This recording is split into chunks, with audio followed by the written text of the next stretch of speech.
Radio Universidad de Chile presenta Ciencia para Todos, un espacio del proyecto Explora, Región Metropolitana Sur Poniente. Programa para reflexionar y sorprendernos con el aporte de la ciencia, la tecnología y la innovación. Un espacio para mentes inquietas y curiosas. Esto es Ciencia para Todos.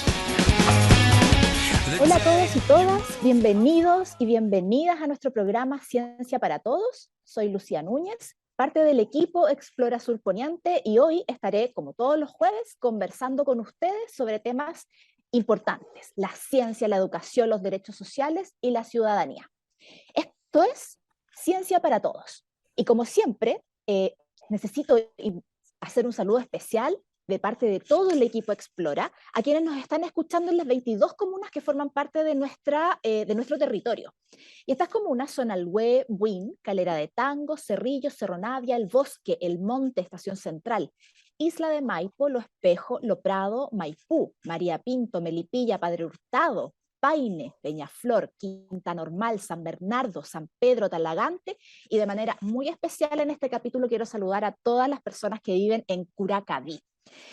Y también tenemos muchos amigos que son radioemisores y están retransmitiendo este programa para llegar a todos los espacios de nuestro territorio. Y queremos darle las gracias por ser parte de Ciencia para Todos a Radio Maipo, Radio Origen, Radio La Voz de Paine, Radio Energía, Radio Isla y, por supuesto, a la Asociación de Municipios Rurales AMUR. Y gracias a ellos y gracias a todos nuestros colaboradores, el trabajo de Explora Sur Poniente en esta parte de la zona de la región metropolitana se hace con harto cariño, y esperamos que podamos llegar a todas las personas de diferentes edades y que también tienen diferentes intereses.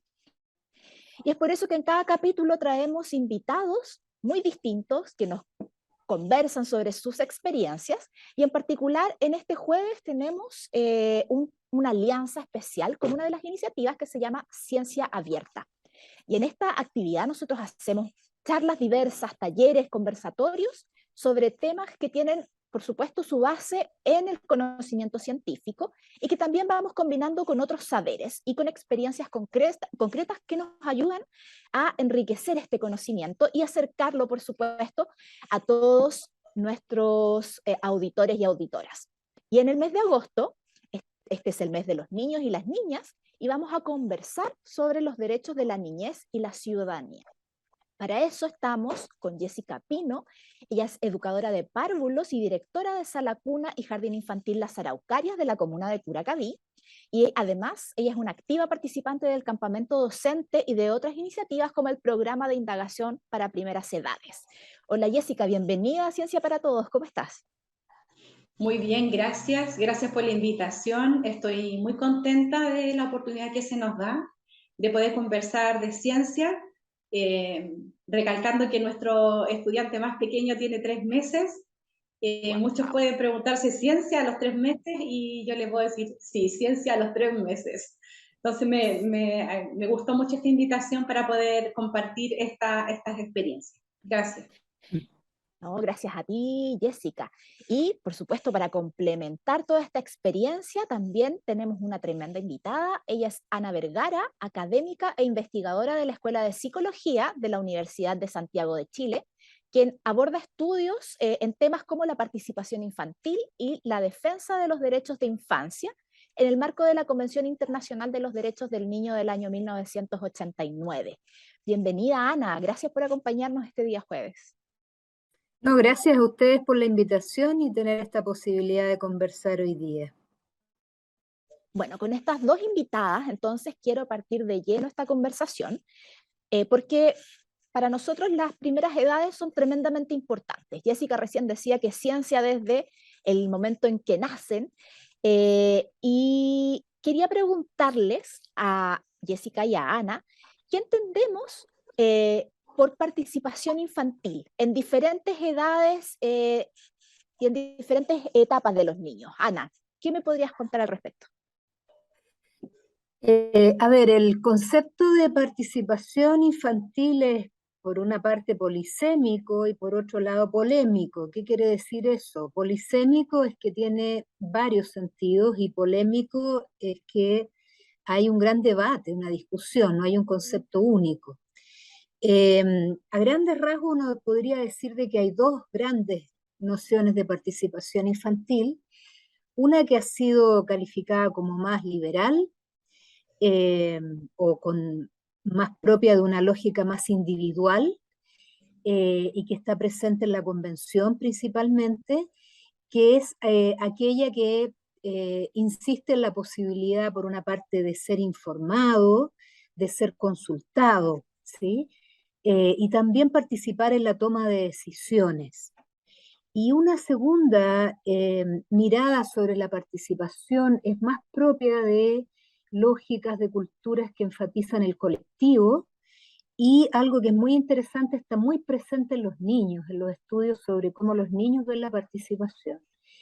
Este concepto tiene más que ver con hacerse parte de, ser parte de la vida social, ser parte de redes de intercambio, ¿sí? Redes de intercambio de compromiso, redes de intercambio de compromisos que están además regidas éticamente, que tienen que ver con el bienestar del otro, con el bienestar del colectivo.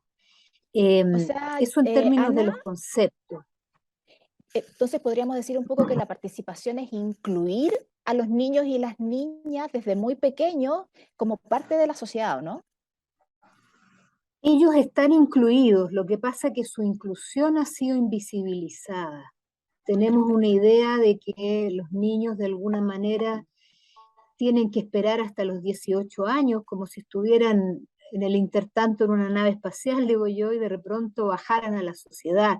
Lo cierto es que siempre han sido parte de lo social, siempre han sido parte de lo político, siempre han sido parte de lo económico. Lo que pasa es que no lo vemos y ellos demandan que aquello sea visibilizado.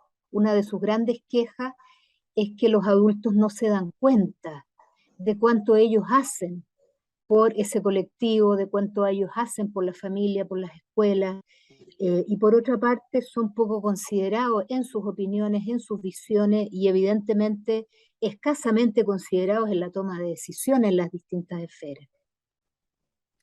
Bueno, este es un concepto que está desde que salió la Convención de los Derechos del Niño, ¿no, Ana? ¿O viene un poquito antes? Viene de antes, lo que pasa es que lo particular que tiene la convención es que establece compromisos explícitos de los gobiernos que lo ratificaron, que en este momento son todos, salvo Estados Unidos, no es que no se acoja a los derechos de la infancia, ahí hay asuntos de geopolítica internacional, establece compromisos regidos por lo que se llama principio de efectividad, es decir, que los gobiernos y los estados se comprometen a tomar todas las medidas necesarias para garantizar esos derechos. Esto es lo que hace una diferencia entre la Convención Internacional de los Derechos del Niño y declaraciones anteriores. Todo este como ambiente político, ¿no?, que rige esta participación infantil también se tiene que traducir en lo que está pasando en el día a día con los niños y niñas. Y respecto a esto, Jessica, me gustaría preguntarte, tú como directora del Jardín Infantil en Curacaví, ¿nos puedes contar un poco cómo se expresa o ustedes viven esa participación de los niños y niñas de párvulo? Sí, estoy totalmente de acuerdo con lo que dijo Ana. Muchas veces son conceptos que permanecen en los documentos, pero que cuesta bajarlos a una realidad. Nosotros hace un tiempo atrás realizamos la actualización de nuestro proyecto educativo institucional, correspondía a hacerlo, y lo reconstruimos con varias asambleas que tuvimos como convocatoria a la comunidad, la familia, los niños, invitamos vecinos que viven cerca del establecimiento, y a partir de él también generamos nuestro plan de convivencia. En esa ocasión se acordó mantener en nuestro sello. Nosotras tenemos sello ambientalista y estamos certificadas hasta el año 2024 por el Ministerio de Medio Ambiente. Y tomando principalmente la opinión que los niños nos dieron en esa oportunidad, la opinión de los niños de los niveles medios. Nosotras atendemos a la cuna menor a medio mayor. Hicimos una encuesta a ellos y nos hicimos parte luego de las respuestas que recibimos, preguntas simples con respuestas muy, muy sorprendentes dentro de la comunidad, los adultos, como una promesa máxima. Ana, a lo mejor le va a sonar muy parecido. La máxima que tomamos fue Sala Cuna y Jardín Infantil Las Araucarias, amiga de la infancia. Ya es una máxima de la UNICEF, donde habla de ciudades amigas de la infancia. Nosotros lo tomamos, nosotras vamos a ser también amigas de la infancia, y hicimos una serie de ajustes en nuestra gestión pedagógica. Todo esto fue inspirado por las respuestas que recibimos de la comunidad, las familias, y como les digo, principalmente de lo que los niños nos dijeron. Oye, Jessica, ¿y qué cosas dentro del lenguaje destacarías de la tú de esas educación, opiniones? ¿Qué podrías decirme tú de lo que creo los que niños dijeron esa vez? bueno, por ejemplo, les preguntamos qué les gustaba, pero también qué no les gustaba de el jardín en general. Nos hablaban mucho de permanecer en las salas, no les gusta. Les gusta más estar afuera. Ellos nos hablaban, por ejemplo, de que si llovía, porque también les preguntamos, pero si llueve, igual quieres salir. Y ellos siempre, sí, queremos salir, y preguntábamos el por qué querían salir. Algunos nos hablaban sobre sentir el agua, nos hablaban acerca de ver el cielo, cosas así nos respondieron. También les preguntamos, por ejemplo, qué les gusta de nosotras y qué no les gusta de nosotras. Esas eran preguntas atrevidas porque son niños a quien le estás preguntando. Entonces, no, ellos nos decían que les gustaba mucho, pero por ejemplo nos decían que no les gustaba cuando nosotras nos pedían algo y les decíamos que no, sin decirle por qué. Cosas así. Entonces, que le teníamos, pero ¿por qué no? Y teníamos que explicarle bien por qué. Había una de ellas está todavía en el jardín, la mayoría de esos niños están en pre-kinder ahora. Hay una que permanece en el establecimiento en medio mayor. Ella nos contestó muchas cosas muy interesantes, muy importantes para nosotras. Nos habló de cómo éramos, de nuestra forma de hablar, nos comentó sobre nuestra forma de responder, o a veces que no la mirábamos. Ella fue muy, muy crítica con nosotras, y fue muy importante porque de alguna forma representa lo que pueden pensar todos los niños, y a veces son cosas que tú haces sin que te des cuenta que la estás haciendo. Entonces, ¿qué nos pasó? Tenemos que hacer conciencia de todo lo que hacemos cuando estamos con ellos en sala, sernos conscientes de nosotras, de qué estoy haciendo, cómo lo estoy haciendo, y recordar esas respuestas. Nosotras hicimos aparte de eso, eso fue hace 1 año y medio, hicimos una encuesta nuevamente ahora, a principio de año, tomamos abril y mayo, y le hicimos más o menos las mismas preguntas, como para hacernos una Una evaluación cómo idea de lo que vamos, y pasaba, ¿no? vamos bien. Hemos recibido buenas críticas de parte de los niños.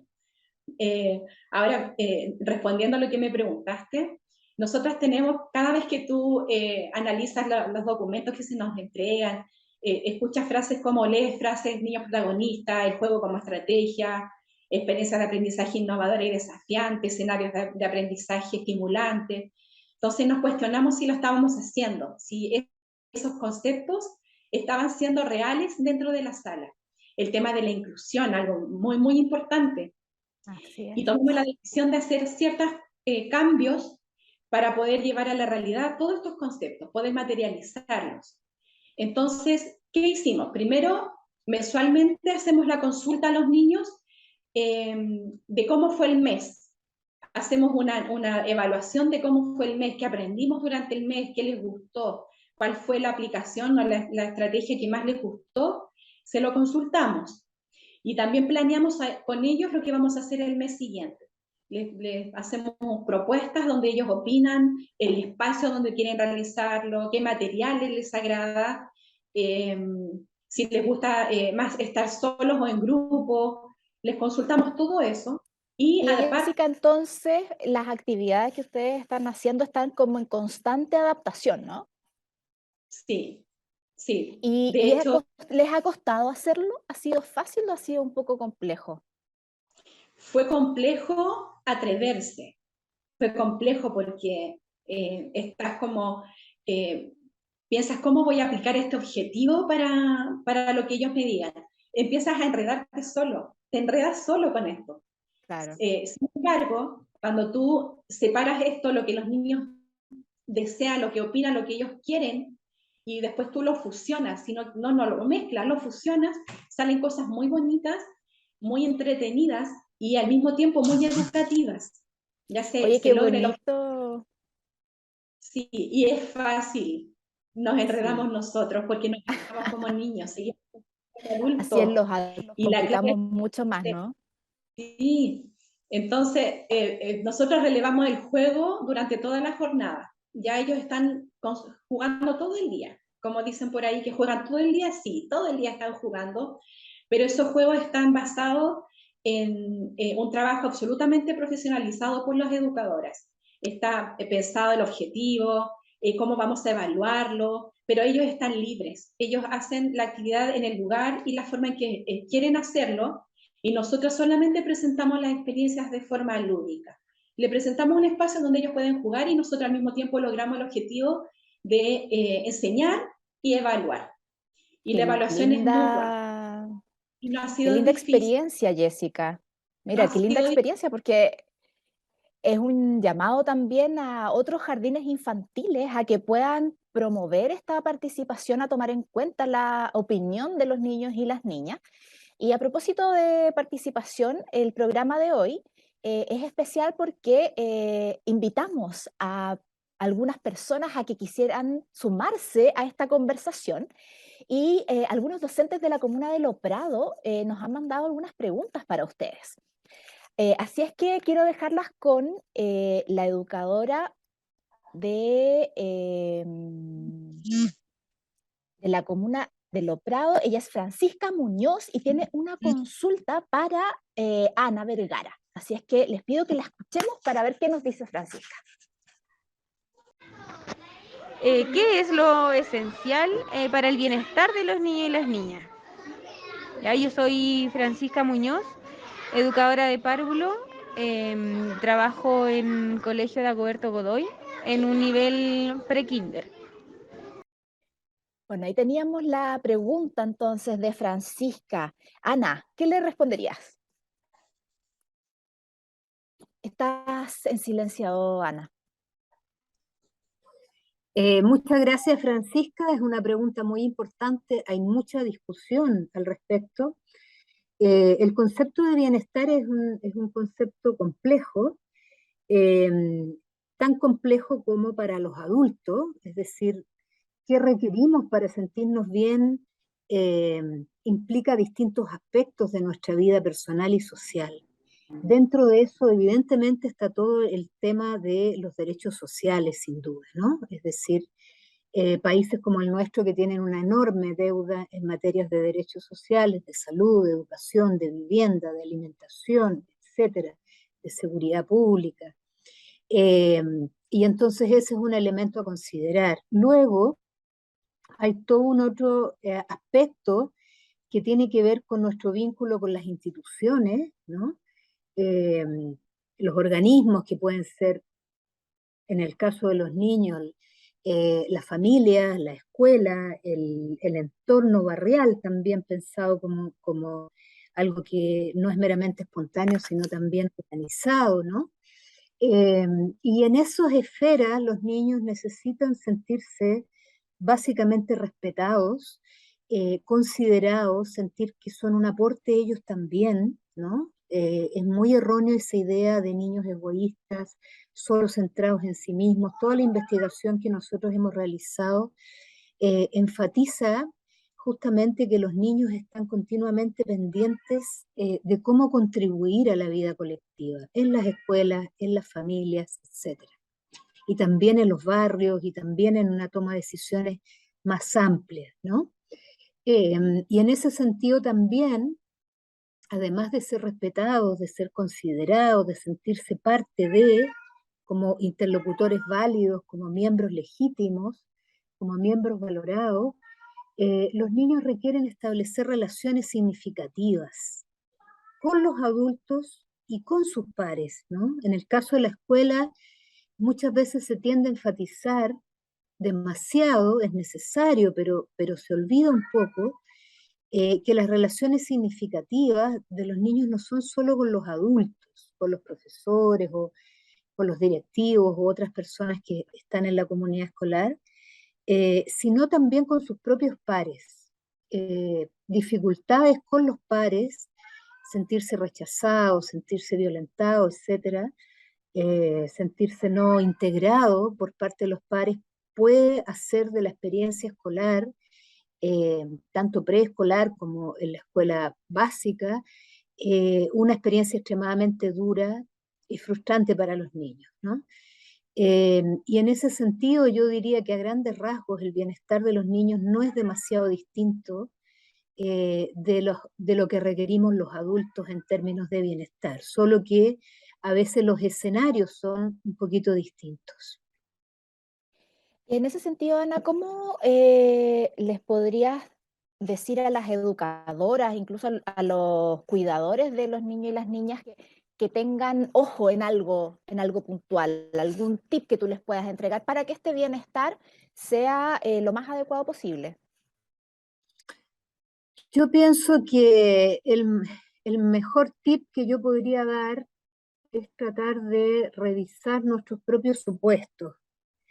Yo soy psicóloga y los psicólogos, pero también a veces los educadores y muchos de los que trabajamos con niños, estamos mucho más centrados en cómo deben ser las cosas. Y entonces todo lo evaluamos a partir de unos patrones que tenemos previamente definidos. Yo no niego que muchas veces aquello es importante, ¿no? Un médico tendrá que tener un patrón para ver la talla, el peso, el crecimiento. Sin embargo, en escenas mucho más complejas, como la escuela o la familia, o los entornos barriales, lo que se nos olvida a veces es aquello que es, aquello que ocurre. Se nos olvida tratar de entender qué es lo que está pasando, ¿sí? Yo he estado haciendo etnografía, por ejemplo, en escuelas, y los profesores me han dicho, mire, aquí los niños son extremadamente violentos, por ejemplo. ¿Por qué? Porque van al recreo y ven que los niños están haciendo juegos de golpe.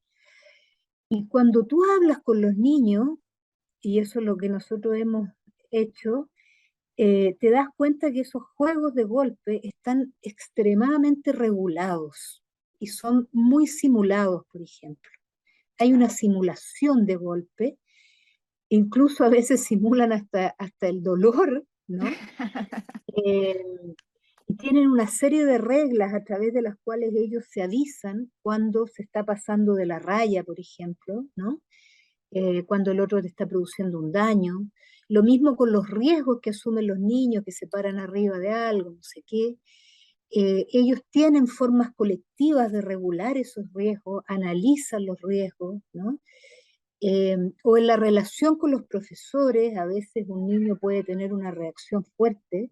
Lo que registra el profesor o lo que tendemos a registrar los psicólogos o los padres es simplemente la transgresión, pero no nos preguntamos qué es lo que pasó antes, qué es lo que está pasando en esa relación. Entonces, como gran tip, yo diría tratar de atender y averiguar más el modo como los niños ven las cosas, cómo organizan su vida entre ellos, con los adultos, tratar de entender más un poco lo que decía Jessica, es decir, cómo ellos entienden las relaciones, ¿no? Porque eso te va a abrir todo un mundo que tú ni siquiera visualizabas. Me acuerdo una vez yo estaba haciendo capacitación a profesores, esto ya de enseñanza media, en sexualidad, y entonces la mayor preocupación de los profesores era si tenían que decirles y autorizarlos, entre comillas, a tener o no tener una vida sexual prematrimonial. Y entonces nosotros simplemente les dijimos, pero sus alumnos tienen vida sexual. No, ¿cómo van a tener vida sexual? Bueno, pregúntenle. Y en la siguiente sesión llegaron los profesores y dijeron, estoy impresionado, todos mis alumnos, o casi todos mis alumnos, tienen una vida sexual activa. Y entonces las clases de educación sexual que ellos hacían eran unas clases abstractas, porque no tenían que ver con las vidas reales de sus chicos, ¿no? Un chico que tiene una vida sexual activa es un chico que tiene otras preguntas, otras necesidades de todo tipo, ¿no? No solo de prevenir riesgos, sino interrogantes de género, interrogantes relacionales, interrogantes afectivas, y el escenario se modifica completamente, ¿no? No es un tip fácil, no es algo que uno haga de una pura vez, pero creo que es lo que yo podría transmitir. Intentar comprender más cercanamente y no solo dialogar con los propios patrones de qué es lo correcto o incorrecto. Bueno, todo lo que tú me dices, Ana, la verdad es que me recuerda mucho lo que Jessica nos estuvo contando, ¿cierto? Sobre esta encuesta que le estuvo haciendo a sus pequeñitos, a los niños y niñas de su jardín. Y qué buena manera, tal vez, de acercarse a esta dinámica de saber qué es lo que les gusta, qué es lo que opinan de las cosas que pasan dentro de la sala de clase o en el patio del jardín infantil. Y bueno, tenemos muchas personas invitadas y ahora quiero invitar a Jessica a que escuche atentamente la pregunta de Rosario Solís. Ella es técnico en párvulos y quiere hacerte la siguiente pregunta.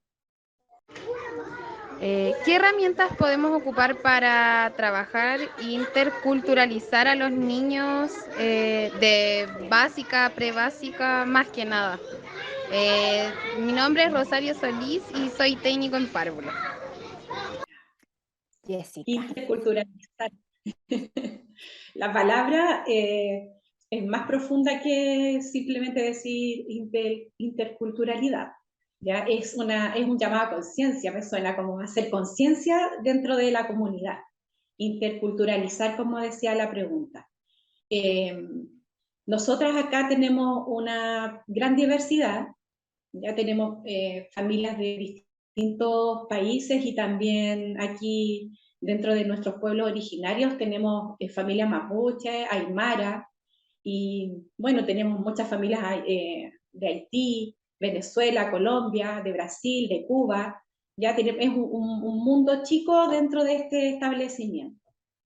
Bueno, creo que nosotras es importante que siempre hagamos preguntas. Ya los niños aprenden preguntando y nosotros nos olvidamos de preguntar. Nosotras hemos retomado la pregunta como una fuente muy importante que debemos usar los adultos para poder saber. Como decía, a veces repetimos formas de hacer las cosas por no preguntar qué es lo que se espera. Entonces, la pregunta sería, ¿qué me gustaría sentir, ver, vivir si yo estuviera en otro país? ¿Cómo me gustaría ser tratado si yo estuviera en otro país? Y ahí salen muchas respuestas. Seguramente lo que hacen cotidianamente todos los establecimientos o hacemos es establecer ciertas fechas con actividades. Tenemos el Día de la Interculturalidad, la Semana de la Raza, cosas así, y no está mal que lo hagamos. De hecho, se hace en todos lados, pero yo creo que cuando tú quieres interculturalizar, debes tomar la experiencia que quieras aplicar dentro del establecimiento en lo cotidiano. No solamente haciendo pausas para hacer el día de, sino que hacerlo de forma cotidiana, que sea natural. Entonces, lo que nosotras hemos insertado dentro de esa gestión pedagógica que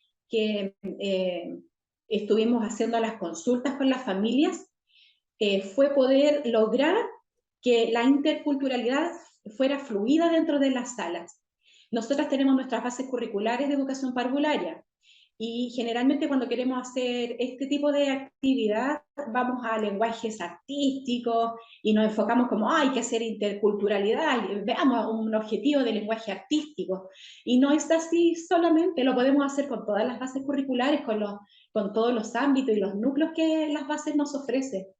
Y en este sentido tenemos muchas experiencias muy, muy bonitas que quisiera compartir algunas.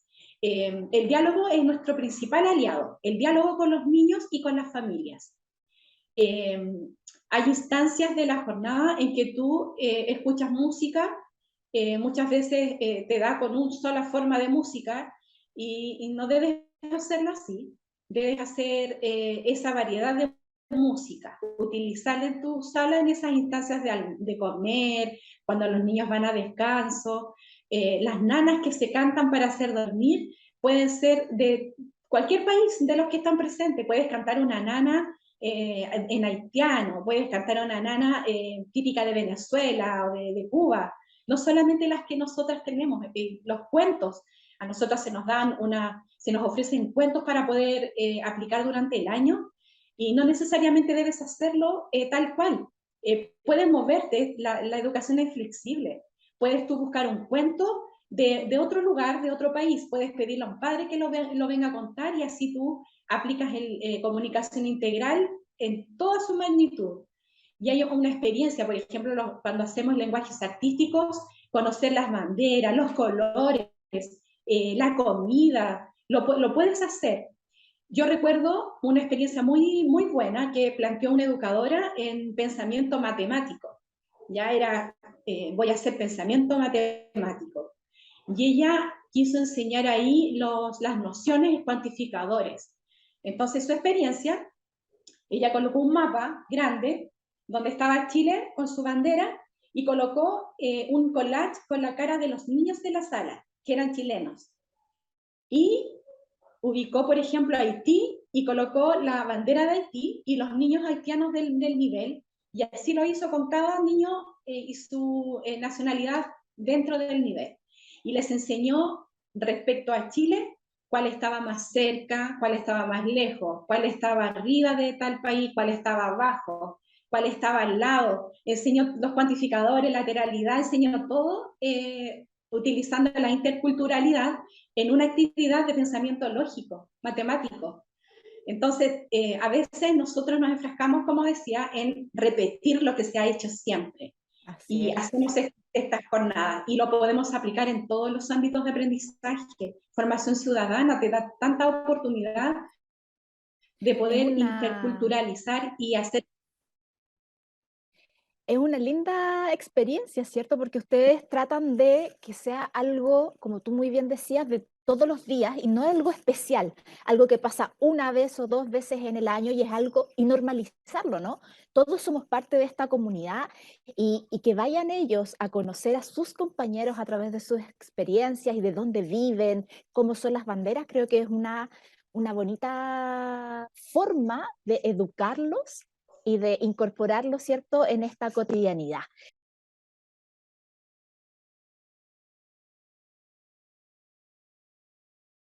Estás escuchando Ciencia para Todos.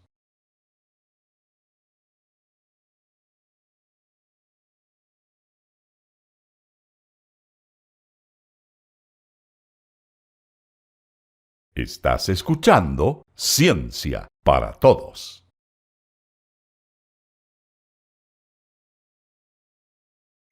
Bueno, después de esta linda canción de Natalia Lafourcade, vamos a continuar entonces con las preguntas que han preparado las y los docentes de la comuna de Lo Prado, y ha llegado el turno de escuchar a Esteban Fernández. Él es profesor de Lengua y Literatura y tiene una interesante pregunta para Jessica, que es sobre el currículum, así que escuchemos qué es lo que nos dice.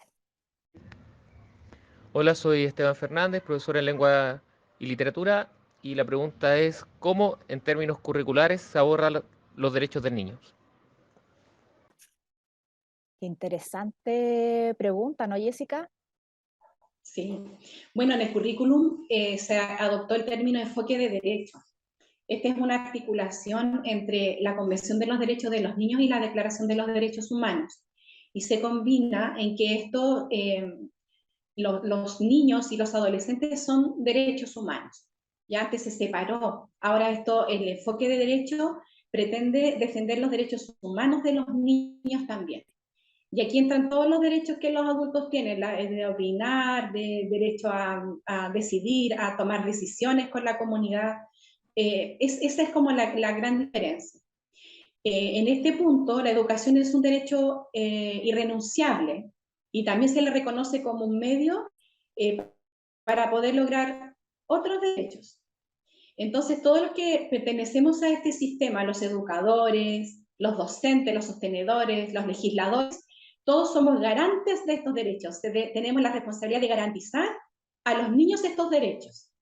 Y en el currículum de educación parvularia nosotras ubicamos al niño en un rol de protagonista principal de su propio desarrollo. Eso es lo que en el currículum de educación parvularia se nos invita a poder poner al niño en un punto central de su propio desarrollo. Un ser único, un ser irrepetible, singular. ¿Y cómo lo hacemos? Primero, verlo como una persona que es capaz de opinar, de dar una opinión, que puede pensar, que puede reflexionar. Eso es lo primero que debemos hacer. Que tiene derecho a ser atendido en sus inquietudes, en los intereses, y que debemos garantizarle la oportunidad de desarrollar su personalidad, sus aptitudes, la capacidad mental, física, la libertad de su pensamiento y escuchar. Podemos hacer estos ejercicios, pero si finalizamos la etapa o este proceso en solamente escucharlo y que no se vea reflejado en nuestros hechos, lo que ellos nos han dicho no sirve absolutamente de nada y no estamos teniendo un enfoque de derecho. El enfoque de derecho se garantiza cuando los niños ven reflejado en las acciones de los adultos la opinión o la toma de decisiones que en conjunto decidieron. Jessica, aquí tengo una pregunta. ¿El currículum de educación parvularia es lo suficientemente flexible para hacer todas estas adaptaciones a los intereses de los niños entonces? Sí, nosotras tenemos dentro del currículum formación ciudadana. Ya nosotras tenemos desde Sala Cuna Menor en adelante. Lo aplicamos, son cosas que son nuevas quizás en nuestra gestión, en nuestra aplicación dentro de la sala, porque siempre debimos haberlo hecho. Si no, no lo hacíamos. Entonces ahora se nos ha puesto énfasis en que debe ser reflejado, lo debes mostrar. El currículum a nosotros nos invita a cambiar nuestra visión del niño, a lo que decíamos antes. Un niño pasivo, muchas veces visto como un niño que, como es niño, no puede pensar. Esa visión teníamos, no puede tomar decisiones. El currículum actualmente nos dice que el niño es un ser humano activo, que es inteligente, por lo tanto puede pensar, puede opinar, tiene derecho a expresar y que se les dé la oportunidad de expresarlo. Y que, como les digo, se pueda reflejar su pensamiento en lo que ocurre en su alrededor. Finalmente, protagonista es cuando tú estás presente en todo lo que ocurre. Y esto es la invitación que nos da el enfoque de derecho en las bases curriculares de educación parvularia. Debemos proponer una educación de acuerdo a esas exigencias. Muchas gracias por tu respuesta, Jessica. Bueno, y para ir cerrando esta sección donde los docentes de Lo Prado nos han estado mandando varias preguntas, quiero invitar a Ana a que escuchemos la pregunta de Alejandro Contreras. Él es profesor de música y veamos qué nos dice. Hola, mi nombre es Alejandro Contreras, profesor de música. Mi pregunta es, ¿existen estudios que evidencien cómo las escuelas entienden al infante como sujetos de derecho? Wow. ¿Qué le podemos decir al respecto, Ana? Bien, muchas gracias, Alejandro. Es una pregunta central. Ha motivado bastante investigación en distintos países del mundo, en América Latina y también en Chile, bajo la constatación de que evidentemente las concepciones de infancia, así como las concepciones de pedagogía influyen en la pedagogía, las concepciones de infancia de los docentes, de los directivos, influyen muchísimo en la relación establecida con ellos y en el modo de organizar la educación en general. ¿Qué es lo que se ha observado a grandes rasgos? Y Jessica yo creo que lo mostró previamente también. Si bien hay iniciativas de transformación, si bien hay nuevas demandas para los equipos directivos, para los docentes, etcétera, en términos de tener otra mirada de infancia, prevalece una mirada más convencional acerca de los niños, ¿sí? Y esa mirada más convencional en los docentes y en los directivos implica que se enfatiza una perspectiva de desarrollo, pero más que de desarrollo, como lo planteaba Jessica en términos de potencialidad, de desarrollo en términos de carencia. Es decir, los niños están definidos por aquello que todavía no logran, por aquello que todavía no son, es decir, por una falta, ¿sí? Y en ese sentido hay una inhabilitación en muchos sentidos de los niños todavía. Y por otra parte, hay incluso en los docentes o los directivos más críticos respecto al sistema educacional, hay una cierta mirada de los niños como víctimas. ¿Sí? ¿Víctimas de qué? Víctimas de los padres, de unos padres despreocupados, de unos padres insuficientes, víctimas de un sistema educacional injusto que no da tiempo suficiente a los profesores, que no da tiempo suficiente para la planificación, o víctimas de las tecnologías, de las nuevas tecnologías, o de la publicidad, ¿no? Y en ese sentido hay un intento en esa mirada de los niños como víctimas de ponerse en su lugar, pero que es complicado también, ¿no? Es complicado porque la mirada de víctima también inhabilita. No quiero decir de que a veces alguien no pueda ser víctima, todos nosotros podemos ser víctimas, podemos ser violentados, maltratados, pero incluso siendo víctima en algún aspecto de nuestra vida, no lo somos en todas, ni somos exclusivamente víctimas. Más aún, si hemos sido víctimas, si yo he sido maltratado, he sido asaltado, etcétera, incluso en ese caso sigo siendo un interlocutor válido, incluso en ese caso es importante mi participación, incluso en ese caso es importante que yo me haga parte de las soluciones, ¿sí? Y entonces, en esa mirada de victimización, ¿qué es lo que ocurre también? Que los niños son un mero producto, son un producto de los adultos. Por lo tanto, todo el polo activo, como decía Jessica, está puesto en los adultos y el polo pasivo está puesto en los niños. Los niños están pasivamente recibiendo aquello que hacen o dejan de hacer los adultos, y todo lo que les pasa a los niños y todas las dificultades que tienen es producto de las buenas o malas realizaciones o acciones de los adultos. Entonces siguen siendo ubicados en un polo de pasividad. Es insuficiente su consideración como sujetos en su sentido amplio. Sujeto de derecho es un aspecto, pero ellos son sujetos en un sentido más amplio, en un sentido sociocultural, en el sentido de ser parte de una producción constante de cultura, de normas, de relaciones, ¿no? Son incluso sujetos en términos sociohistóricos, es decir, son parte de procesos de transformación social. Ellos tienen un presente, no son exclusivamente futuro, son sujetos extremadamente complejos y no simples, ¿no? Que tienen una subjetividad, que tienen no solo modos de mirar, sino modos de hacer, que son extremadamente importantes de considerar. Entonces, yo creo que ahí hay un salto que todavía no se ha logrado del todo, y eso es lo que muestran en general las investigaciones sobre concepciones de infancia de educadores o directivos educacionales. Ana, ¿y tú crees que, por lo menos en el contexto chileno, falta mucho para poder tratar a los niños y considerarlos en toda la magnitud de estos sujetos de derecho?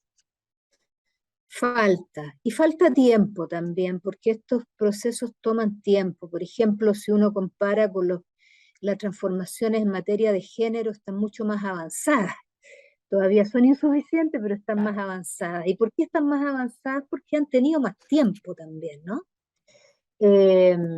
Y han tenido muchas personas que se han hecho parte de una búsqueda y una lucha al respecto. Yo creo que en materias de infancia falta tiempo, falta lo que decía Jessica, es decir, una atención a la cotidianidad, una atención permanente a que todas estas transformaciones no están ahí arriba, no son algo meramente que vayan a hacer los gobiernos, sino que es algo que tenemos que preguntarnos en el día a día, interrogando también nuestras propias prácticas como adultos, ¿no? Porque sin duda, así como las transformaciones en materia de género modifican todas las relaciones y los modos de hacer, trabajar con una perspectiva de derechos de infancia modifica también los modos de hacer y los modos de relacionarse en los más pequeños detalles, ¿sí? O sea, eso implica también de que todos los adultos que estamos al cuidado de algún niño o niña también tengamos este cambio de conciencia y de formación, ¿o no? Porque también me imagino que viene de la mano un poco la educación en cómo comportarse frente a los niños de una mejor manera para llevarlo a la práctica. Está en la formación, requerimos más formación de los educadores, eh, pero también requerimos que hayan proyectos, que haya instancias como las que describió Jessica, en que colectivamente los educadores inicien un proceso de exploración, ¿sí? Y que esté ajustado a sus propias realidades, porque muchas veces van a mirar de que estos proyectos importados, estos proyectos empaquetados, no tienen que ver con la cultura escolar, con sus propias realidades. Lo más importante es que esto tenga que ver con las propias realidades, surja de los actores de esa comunidad escolar, con sus problemas, con sus necesidades. Eso le va a dar una impronta, le va a dar un arraigo mucho mayor. Y como toda exploración, como todo viaje, tiene sus dificultades, pero es extremadamente interesante. Yo creo que uno de los puntos centrales en materia de derechos de infancia y participación es darse cuenta que no es algo solo por los niños, no es en ese sentido una concesión, ni menos aún es una lucha, en el sentido de que todo aquello que ganen los niños, los adultos lo vamos a perder, ¿sí? Porque eso nos ha colocado en una posición defensiva, ¿no? De defendernos de esto. Entonces, lo que más importante de transmitir es que esa exploración es una exploración maravillosa, es una exploración interesante porque nos va a abrir, nos va a amplificar, nos va a enriquecer la vida cotidiana, va a enriquecer la educación, va a dar nuevas posibilidades a la relación entre los adultos y los niños, ¿sí? Entonces, maravillarse un poquito con ese proceso también. Muchas gracias, Ana. Bueno, con estas 4 preguntas de los docentes y las docentes de la comuna de Los Prados, estamos llegando al final de esta conversación de Ciencia Abierta. Quiero agradecerles a Jessica Pino, directora del Jardín Infantil Las Araucarias de Curacaví, y a Ana Vergara, investigadora experta en niñez de la Universidad de Santiago de Chile. Nos han compartido tremendas experiencias, tremendos pensamientos, nos generaron una invitación a plantearnos de una manera distinta frente a la niñez. Y quiero invitarlas a que brevemente puedan enviar un mensaje sobre la participación y los derechos de la niñez a todos quienes nos están escuchando hoy día por la radio. A ver, empecemos con Jessica, ¿te parece? Decir que la educación es un área profundamente humana. Si lo entendemos de esta forma, va a ser más fácil poder trabajar. Y la vida nos puso en una época muy veloz, vertiginosa, compleja a veces, y tenemos 2 opciones: o lo tomamos con pesadez, o hacemos lo que debemos hacer, que es pensar que es una gran oportunidad, porque es una oportunidad para crear, investigar. Nuestra profesión es muy hermosa, y los niños diariamente nos van marcando el camino. Por eso debemos aprender a mirar a los niños. Ya nos miramos y escuchamos, y va a ser más fácil. Yo diría a mis colegas, educadores, a los docentes, que bajen a la altura, de forma metafórica, bajen a la altura de los niños y escúchenlos, porque ellos tienen muy buenas ideas. Atrévanse a innovar, sáquenlos afuera de la sala, porque el mundo está afuera. ¿Qué te ofrece una sala? Sáquenlos, ellos quieren estar afuera, quieren ser impresionados. Y lo que más necesitan es que los reforcemos siempre positivamente, siempre hagamos refuerzos positivos de ellos, y pensemos y sintamos como niños, porque también lo fuimos y no hemos olvidado de eso. Si recordamos nuestra niñez, va a ser más fácil saber cómo siente o lo que desea un niño. Tenemos una gran responsabilidad, es verdad, pero también es una gran oportunidad. Entonces, vamos, sigamos adelante, vamos a los desafíos que se nos presentan, y vamos a ver que no es tan difícil. Lo difícil es dar el primer paso, es romper con mis propias pesares o mis propias creencias. Eso es lo más difícil, romper. No, es que yo se hace así. No se hace así, se hace como la vida te lo está pidiendo, como los niños lo necesitan ahora. Entonces, atrevámonos a dar ese primer paso, porque después nos vamos a ir rápidamente y al ritmo de cómo debe ser. El problema lo tenemos nosotros. Sí, así es. Muchas gracias, Jessica. Ana, entonces, ¿qué le dirías a nuestros auditores y auditoras? Yo creo que en una línea similar a lo que comenta Jessica y a lo que yo terminé antes diciendo, de que la educación es profundamente humana, eso implica que la educación es profundamente relacional. El concepto de derecho es necesario, pero yo creo que es insuficiente. ¿Por qué? Porque produce un poquito esta idea como de antagonismo, ¿sí? Y produce también rechazo a veces, me ha tocado a mí estar con profesores que dicen, bueno, los derechos está bien, pero ¿qué pasa con los deberes? Entonces hay que entender que los deberes están en otro plano. Los deberes están en un plano de compromisos, por así decirlo, más sutiles, pero no inhabilitan en absoluto los derechos. Por ejemplo, si un niño no realiza las tareas escolares, eso no inhabilita sus derechos a la educación, eso es muy evidente. Contraponer derechos y deberes es un camino peligroso, ¿sí? Porque para los deberes hay leyes. Los derechos son más bien compromisos institucionales que tienen que ver con el bienestar del ser humano y que no son suspendidos, no pueden ser suspendidos en ningún caso, ¿sí? Salvo situaciones excepcionales, no sé, yo salgo en el auto habiendo consumido alcohol y atropello a alguien. Bueno, ahí, desde el punto de vista de las leyes penales, es factible que ciertos derechos míos sean suspendidos. Pero cuando estamos hablando de deberes de los niños en general, estamos hablando de que hagan su cama, de que hagan sus tareas. Que no hagan su cama no suspende su derecho a la familia, o que no hagan sus tareas no suspende su derecho a la educación. Estamos hablando en planos distintos, ¿sí? Y entonces, en ese sentido, yo creo que es importante que pensemos más bien como relación, ¿no? Una relación en que ambos ganamos, en que ambos amplificamos nuestras posibilidades, en que se generan espacios, como decía Jessica, mucho más creativos, mucho más sensibles al entorno, mucho más vinculados con la realidad. Los niños en Chile están encerrados en sus casas y luego pasan a estar encerrados en sus escuelas, y eso es una de las cosas que los niños están más resintiendo, ya prácticamente no se mueven. Mucho de lo que llamamos déficit atencional tiene que ver con la falta de movimiento de los niños, ¿no? Entonces, estar atento relacionalmente a nuevas posibilidades educativas, nuevas posibilidades de vinculación. Que necesitamos en algunos puntos para cosas extremas hablar de derecho, está bien, pero más bien embarquémonos en proyectos de transformación de las relaciones y consideración de la condición de interlocutores válidos y personas complejas, personas creativas y personas activas que son los niños, como somos también nosotros.